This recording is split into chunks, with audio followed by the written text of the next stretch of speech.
Essa é a segunda parte do nosso vídeo sobre o caso dos irmãos Naves. Se você não assistiu o primeiro vídeo, clique aqui acima e assista para que você possa compreender exatamente toda a dinâmica dessa história. É muito importante que você assista o primeiro vídeo antes de começar esse.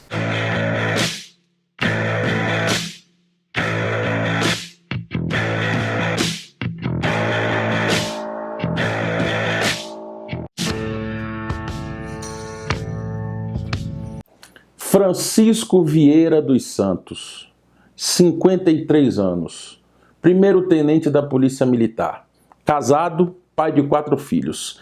Entrou para a Polícia Militar em 18 de novembro de 1908, com 24 anos de idade. Foi promovido a segundo-tenente em 1931 e a primeiro-tenente em 1933. Foi designado porque tinha a fama de ser um militar cumpridor dos seus deveres. Chico Vieira já estava ali praticamente no fim da carreira. Ele não decepcionaria os seus superiores. Chico Vieira, a personalidade dele encarnava o autoritarismo do Estado Novo. Farda sempre impecável, desfilava pelas ruas da cidade com a arma sempre exposta no coldre. Era autoridade em pessoa. Chico Vieira chega, ouve o clamor das ruas. O que está acontecendo? Como é que o caso aconteceu? Como assim desapareceu? Quem poderia ter feito isso? Certamente alguém que sabia o quanto de dinheiro ele andava. Certamente alguém que conhecia seus hábitos. Quem então se encaixa nesse requisito? 2 pessoas. Joaquim Naves e Sebastião Naves. Foram eles. A gente vai conseguir provar isso. Já temos os culpados. Agora nós temos que partir para a prova. Chico Vieira sabia como conseguir isso. Chico Vieira sabia como arrumar todas as provas que pudessem conduzir à comprovação do que ele já tinha como certo. Ele não. A cidade de Araguari praticamente toda. A cidade alimentava as crenças de Chico Vieira. E Chico Vieira tinha que dar uma resposta para aquela sociedade e para seus superiores. Terminar o caso rapidamente e voltar para casa em Belo Horizonte. Era 22 de dezembro de 1937, quando ele assume a delegacia de Araguari. Quem sabe Chico Vieira ainda consegue passar as festividades de fim de ano com a família? É o que ele vai tentar, resolver rápido. Assumindo a delegacia, o tenente Chico Vieira começa a conduzir a investigação.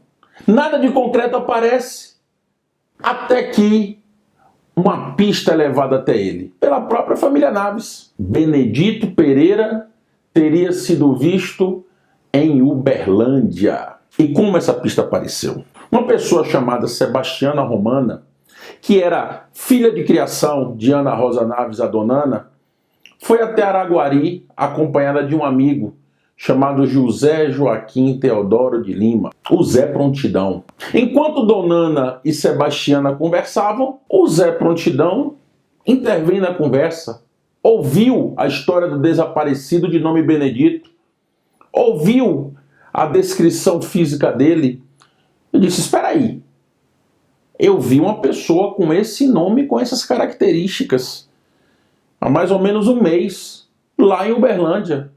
Um detalhe pitoresco, mas que vai ter relevância, é que Zé Prontidão estava em Araguari procurando um cachorro que se perdeu lá em Uberlândia e teria sido visto em Araguari. Então Zé Prontidão sai de Uberlândia e vai parar em Araguari, 30 quilômetros, atrás de um cachorro. E foi assim que ele chegou até a casa da matriarca da família Naves. Quando essa pista chega até o delegado, ele não ouve com muito agrado. Saber que Benedito estava vivo não era lá exatamente a ideia dele. A ideia dele é que ocorreu um crime. O que faz o delegado, tenente Chico Vieira? Manda buscar Zé Prontidão. Ele ouve a história. Como assim? Cachorro? O senhor saiu de Uberlândia para Araguari atrás de um cachorro? Isso não soa bem aos ouvidos de Chico Vieira. O que faz Chico Vieira? Prende o Zé Prontidão. E mais, é hora de acabar com essa farra. Prende também Joaquim Naves e Sebastião Naves. Agora nós vamos resolver. Joaquim e Sebastião estão presos. Zé Prontidão está preso. No dia 3 de janeiro de 1938, apesar de já sofrerem castigos físicos, Joaquim e Sebastião não confessam o crime. O Zé Prontidão, que também sofreu seus castigos físicos, não aguenta. Ele muda o depoimento e assina a versão que o Chico Vieira já tinha na cabeça. Na verdade, Zé Prontidão era uma testemunha plantada pelos irmãos Naves, que prestou o primeiro depoimento sob a promessa de receber uma recompensa. A história do cachorro, a história de que conheciam Benedito lá em Uberlândia, nada disso era verdade. Zé Prontidão é solto então, após assinar esse documento. Dona Ana é chamada a depor. Ana Rosa Naves, a matriarca da família Naves. Chamada a depor, ela confirma toda a versão dos filhos e mais, confirma o que ouviu de Zé Prontidão. Mas o tenente Chico Vieira já tinha um depoimento assinado pelo Zé Prontidão. Era a prova que ele precisava para continuar a investigação naquele sentido. Se é assim, Dona Ana mente. Os irmãos Naves não confessam.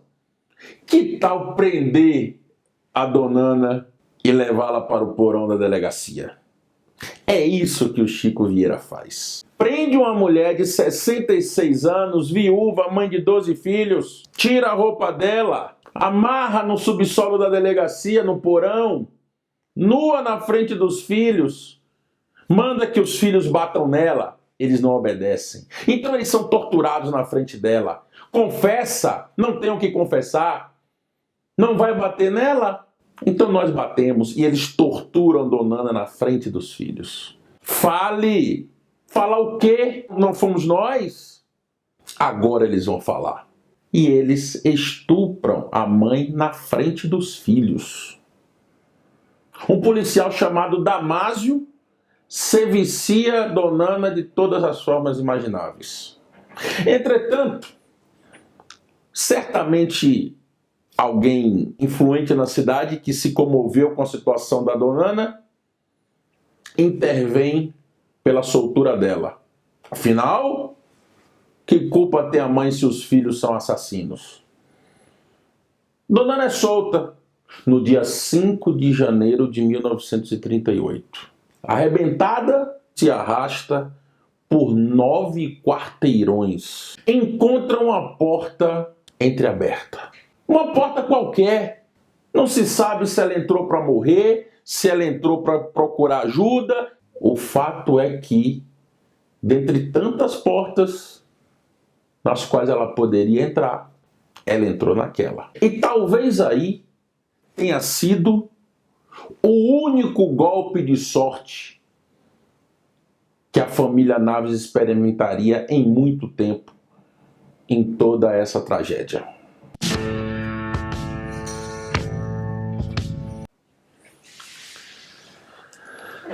De tantas portas nas quais Dona Ana poderia entrar, ela entrou na casa e escritório do doutor João Alamy Filho.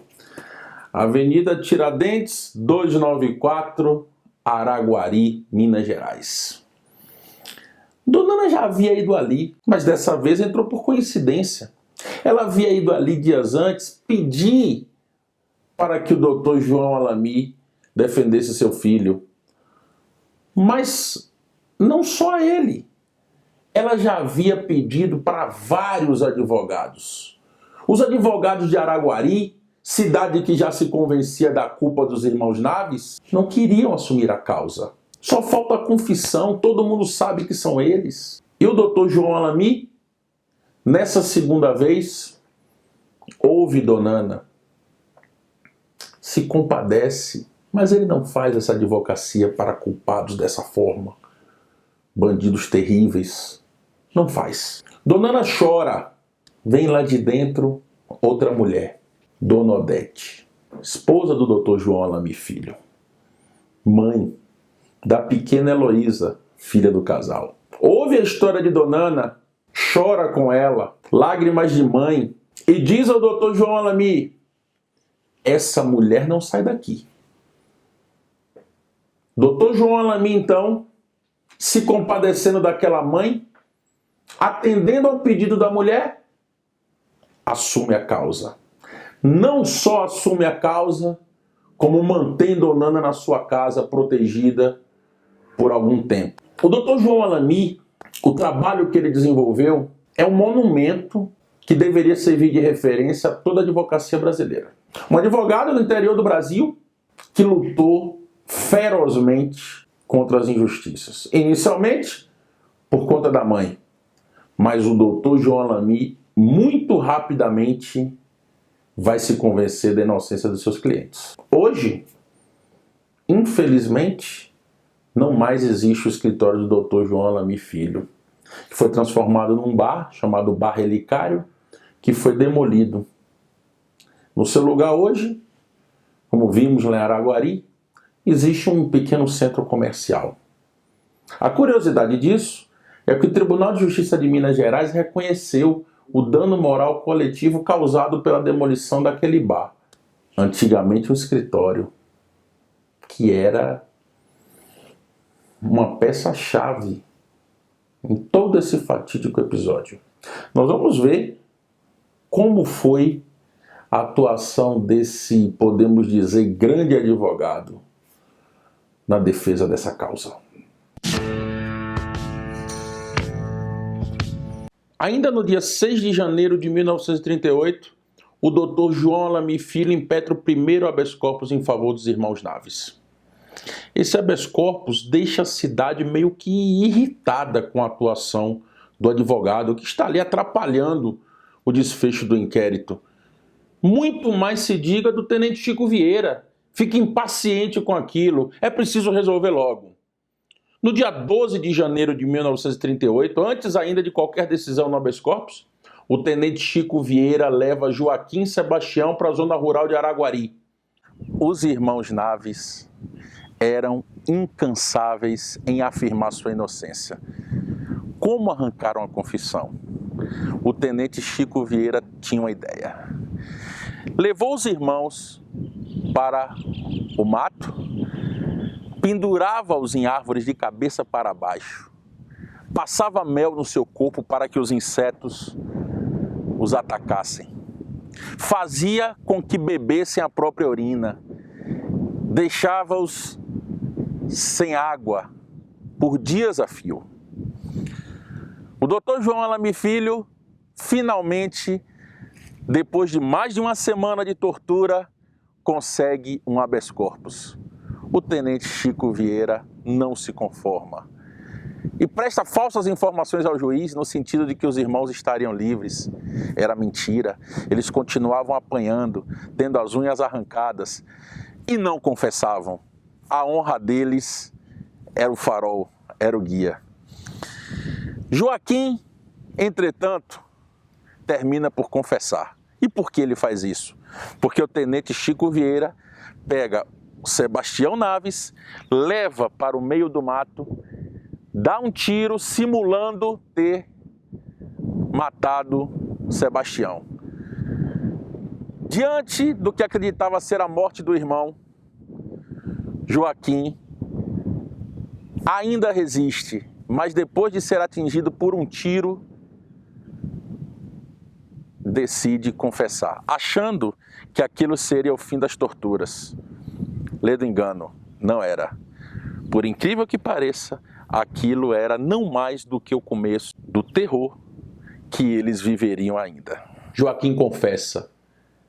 O tenente Chico Vieira coloca no papel a sua versão dos fatos para que Joaquim assine. E a versão era a seguinte. Na madrugada do dia 28 para 29 de novembro de 1937, Joaquim e Sebastião Naves, com o intuito de ficarem com o dinheiro de Benedito, convidam-no para um passeio até Uberlândia, por volta das 2 da manhã. Benedito aceita e saem os três no caminhão dirigido por Sebastião. Perto da ponte do Pau Furado sobre o Rio das Velhas, com a desculpa de que parariam para beber água, eles param o caminhão e descem. Joaquim segura Benedito e Sebastião, com uma corda levada especialmente para isso, passa pelo pescoço de Benedito. Cada um puxa um lado da corda até que a vítima morra. Eles fazem uma busca pelo corpo e acham os 90 contos de réis, que colocam numa lata de soda cáustica vazia e enterram nas redondezas. Depois, voltam para Araguari e na manhã do dia 29, saem fazendo as buscas apenas para despistar. Esse é o Rio Araguari. A Ponte Pau Furado, local onde o tenente Chico Vieira criou a encenação da morte do Benedito, já não existe mais.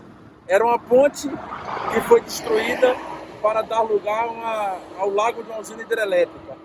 Mas são essas águas que testemunharam a barbaridade que ocorreu aqui em Araguari em 1937.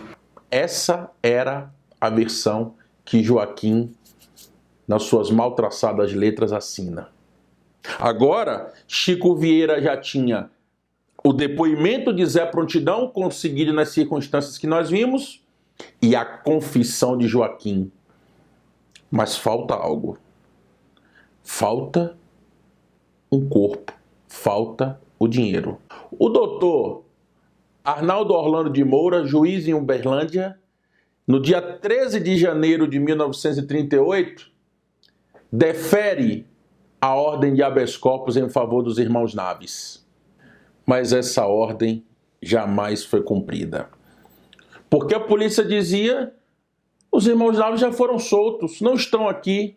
Chico Vieira não podia cumprir a ordem judicial, porque ele precisava achar o dinheiro e, se possível, o corpo. No mesmo dia 13 de janeiro, ele leva Joaquim até a região para que procure o dinheiro onde ele falou que ficou enterrado. Joaquim procura daqui, procura dali, mete a mão em formigueiro, mete a mão em buraco de tatu, cava com as próprias mãos, as unhas sangram. Mas por que estava fazendo isso se ele sabia que a lata não existia? Porque isso era melhor do que as torturas que ele sofria. Enquanto procurava, ele não apanhava. Por isso ele estava tão ávido na procura da lata que ele sabia que jamais existia. Mas não bastava, o dinheiro não apareceu. É necessário dar uma cobertura a isso.